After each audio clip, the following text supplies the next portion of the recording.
여기 참여한다고 했을 때 트위터 아르바이트 하는 거냐고 물어봤습니다. 견화에 대한 이 거친 생각들, 그리고 그걸 바라보는 불안한 눈빛. 약 30% 정도 된다는 거잖아요. 새롭게 출발하는 민주당의 변화와 혁신, 저부터 실천하겠습니다.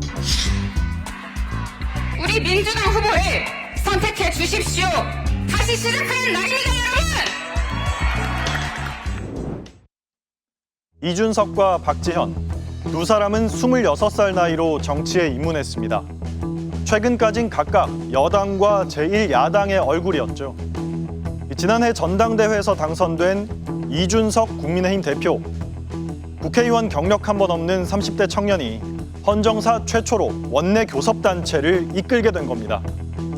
박지현 전 더불어민주당 비상대책위원장은 훨씬 빠르게 집중 조명을 받았습니다. 원래 텔레그램 성착취 범죄, N번방 사건을 처음 공론화한 활동가였죠. 올해 1월 이재명 대선 캠프에 합류했고 2달 만에 당 비상대책위원장에 올랐습니다. 그런데 이 두 사람 지금 동시에 위기를 맞고 있습니다. 사정은 저마다 복잡하게 얽혀 있지만요. 이들이 뜨고 지는 과정을 돌아보면 누구의 잘잘못이냐를 떠나서 이른바 청년 정치의 한계도 새삼 실감이 됩니다. 지난 3월 대선은 20대 남녀 간의 대리전이기도 했습니다. 국민의힘 이준석 대표는 여성가족부 폐지 공약을 앞세웠고요. 2030 세대를 중심으로 해서 변화가 싹 트고 있다고 확신합니다. 동의하십니까? 민주당은 젊은 여성층을 겨냥해 박지현 전 위원장으로 맞섰습니다. 젠더를 갈라치기 하고 혐오를 조장하는 사람이 대통령이 될 수는 없습니다. 이른바 이대남과 이대녀의 표심은 실제로 완전히 엇갈렸습니다. 성별 차이가 크지 않은 다른 세대들과 뚜렷하게 다릅니다. 이처럼 전국 단위 선거에서 20대 유권자들이 적극적인 의사표현에 나선 건 이례적인데요. 이준석, 박지현 두 젊은 정치인이 선거전을 이끌었던 영향도 적지 않았습니다. 하지만 지난달 지방선거가 끝나자마자 이들은 공교롭게 동시에 위기를 맞습니다. 이 대표는 성접대와 증거인멸을 시켰다는 의혹 등으로 당원권 정지 징계를 받았고요. 박 전 위원장은 이딴 선거 패배에 책임을 지고 사퇴한 건데요. 여러 해석이 분분한 가운데 사냥이 끝나니 사냥개를 삶아먹었다, 이런 말도 나옵니다. 선거 때 이용하고 버렸다는 뜻이죠. 선거철이나 그럴 때만 이제 어느 정도 저희한테 괜찮은 듯한 얘기가 오가다가도 흐지부지 된다던가 실행이 되더라도 그게 그렇게 저희가 원하는 정도의 수준까지 가지 않는다든지. 모처럼 전면에 나섰던 젊은 정치인들의 위기, 자칫 청년 유권자들의 실망으로 이어질 수 있겠죠. 저만 하더라도 취업 안정화 문제라든지 부담을 느끼고 있는 친구들이 굉장히 많은데 뾰족한 수가 항상 나오지 않고 있잖아요. 투표에 큰 의미가 없구나. 이준석, 박지현 두 사람은 분명 청년 정치인입니다. 하지만 이들이 처한 곤경을 청년 정치의 위기로만 볼 수 있냐? 그렇지 않다는 목소리도 높습니다. 청년 정치인들에 대한 공격이 청년 정치 전체에 대한 위기가 될 수는 없다고 생각을 해요. 표를 받기 위한 행위 이상의 것을 하지 않았다는 점에서 정치권의 죄가 크다고 생각합니다. 어느 날 갑자기 깜짝 발탁된 이른바 픽업 정치인의 한계란 겁니다. 사실 이준석 대표처럼 어떤 박근혜 대통령의 픽을 받아서 10년 동안 방송을 뛰거나 아니면 박지원 전 비대위원장처럼 유력 대선 주자에 의해서 다시 픽돼서 제도권 내로 들어오는 청년이 권력을 쥐었을 때의 어떤 반발작용이라는 것도 분명히 있겠죠. 우리 정치사에서 손꼽히는 청년 정치인의 원조, 영원한 동지이자 맞수였던 YS와 DJ입니다. 37살의 국회의원이 된 김대중 전 대통령은 40대에 이미 대선에 출마했죠. 당시로선 구체적이면서도 파격적인 개혁 과제를 제시해 큰 주목을 받았습니다. 사치와 낭비하는 사람들, 엄청난 보유세와 특별행세를 받는 일대 조세혁명을 단행하겠다는 것을 여러분에게 공약하는 것입니다. 김영삼 전 대통령은 1953년 국회의원에 당선됐고요. 26살, 역대 최연소였습니다. 이후 37살의 야당 원내총무, 지금으로 치면 원내대표가 됐고요. 이른바 초산 테러를 당하면서도 독재에 맞선 저항 의지를 굽히지 않았습니다.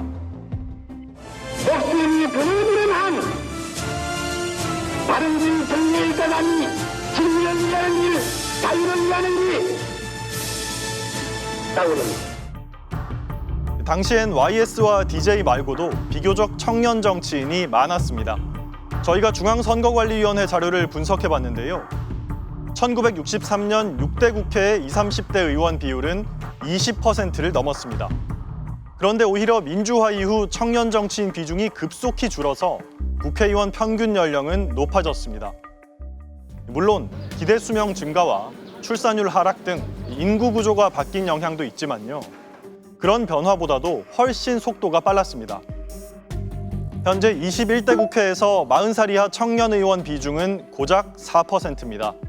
20, 30대 유권자가 30% 정도인 걸 감안하면 더욱 초라해 보이죠. 국제의원연맹 통계에 나오는 121개국 중 118위, 꼴찌 수준입니다. 젊은 정치인들이 세력으로 등장한 건 1990년대가 사실상 마지막이었습니다. 보수 정당에선 오세훈, 남경필, 원희룡, 정병국 등이 소장파로 분류됐고요. 진보 계열에선 이인영, 우상호, 임종석 등 이른바 386 총학생회장 출신들이 영입됐습니다. 문제는 이들이 20여 년 제도권 정치의 주류를 형성하면서 세대 교체가 늦어졌던 겁니다. 뭐 개혁의 아이콘이니 또는 이제 그 원조 소장판이 이런 소리를 들었을 때에는 자부심도 느꼈어요. 그런데 어느 시점에서부터인가 좀 부끄럽더라고요. 그게 무슨 얘기냐면은 어떻게 보면 우리가 이 가름막이 돼가지고 새로운 젊은 세대들이 들어오는 것을 막고는 있지 않았는가. 그래도 요즘엔 정당들이 청년들에게 비례대표 몫을 할당하고 기탁금을 깎아주기도 하는데요. 하지만 상징적 수준에 불과하죠. 돈도 없고 세력도 약한 청년들에겐 제도권 진입을 위해 넘어야 하는 문턱이 높기만 합니다. 실제로는 공천권을 가진 중앙당 지도부와 각 지역위원장에게도 잘 보여야 하는 겁니다. 아직 연공서열 문화가 엄연한 정치권에서 청년들 스스로 정치의 꿈을 키우기엔 역부족입니다. 자영업자에서 구의원이 된 31살 김세종 서울 동대문구 의원. 동네에서 5년간이나 요리 주점을 운영해 나름 지역 사정을 잘 안다고 자부하지만 나이 탓에 무시당하기 일쑤입니다. 명함을 나눠드리거나 인사를 우리가 할 때 있잖아요. 그때조차도 지나가시면서 말씀을 하세요. 너가 뭘 안다고, 어린 놈이 뭘 안다고. 39살 손혜영 서울 도봉구 의원. 지금은 어리니까 하고 싶으면 다음에 해라. 남편 허락을 받았느냐는 말까지 들었습니다. 4년 후에 너는 8년 후에도 가능하지 않냐 이런 얘기들을 많이 하셨는데 솔직히 말하면 그런 것에 조금 더 자극을 받아서 등장한 아이들을 키우고 있는 가정주부기 때문에 교육적인 문제나 또 여성의 문제들 이런 것들의 목소리를 조금 내고 싶다. 이번 지방선거에선 그래도 40살 미만 젊은 당선인 비율이 10%까지 늘었는데요. 어느 분야나 기득권이나 텃세는 존재합니다. 정치도 마찬가지죠. 그래서 청년 정치의 위기와 한계를 극복하려면 결국 실력을 키워야 한다는 과제로 돌아옵니다.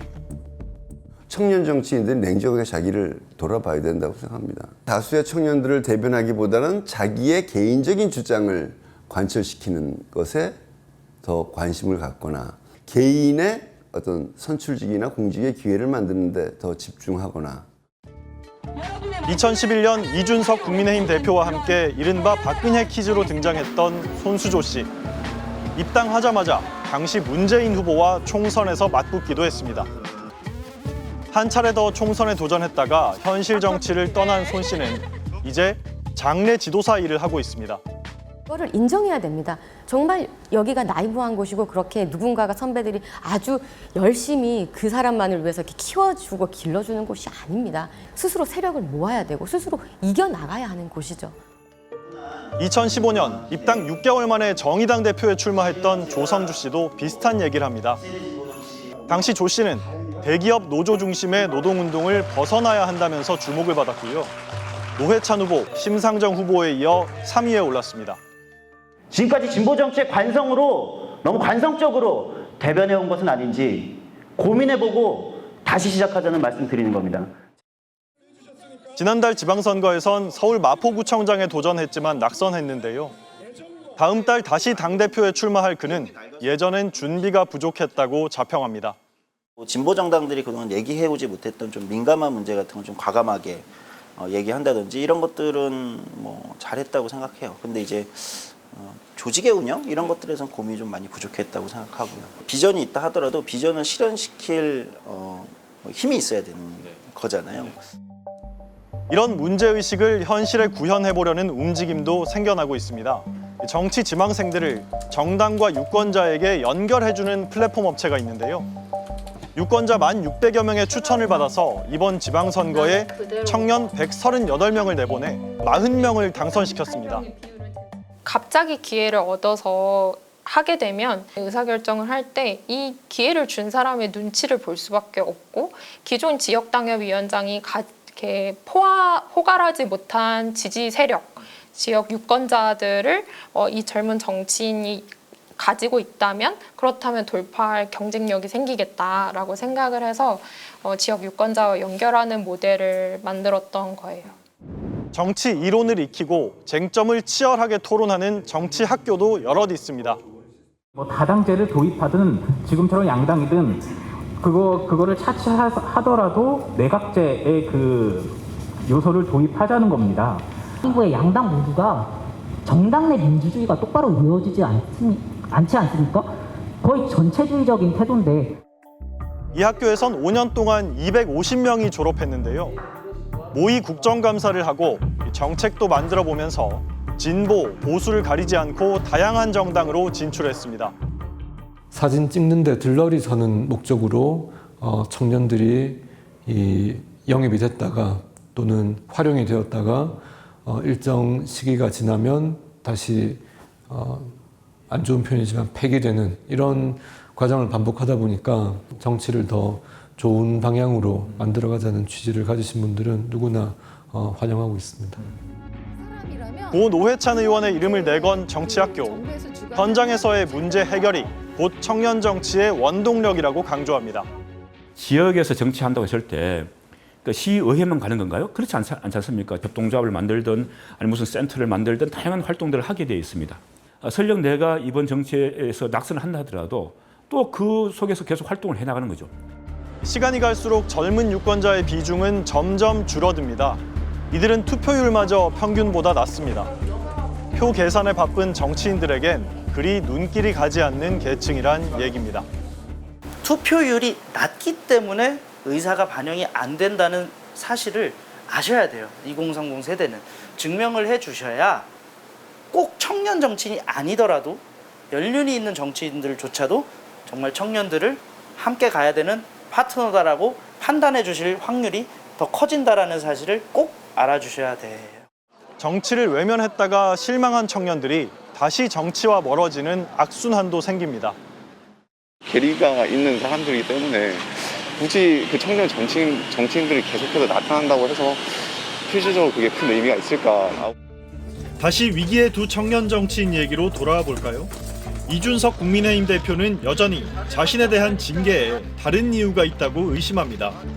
승리하고 난 뒤에도 왜 바로 공격당하고 면전에서 무시당하고 뒤에서는 한없이 까내리며 열흘째 잠행 중이지만 호남 지역을 시작으로 전국을 돌며 정면 돌파 의지를 드러내고 있습니다.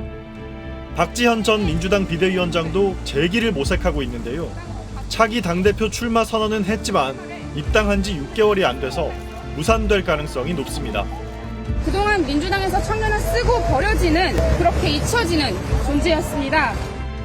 평범한 우리 청년 유권자들은 과연 이 두 사람의 정치적 성패가 청년 정치의 미래를 좌우한다고 생각할지 문득 궁금해집니다.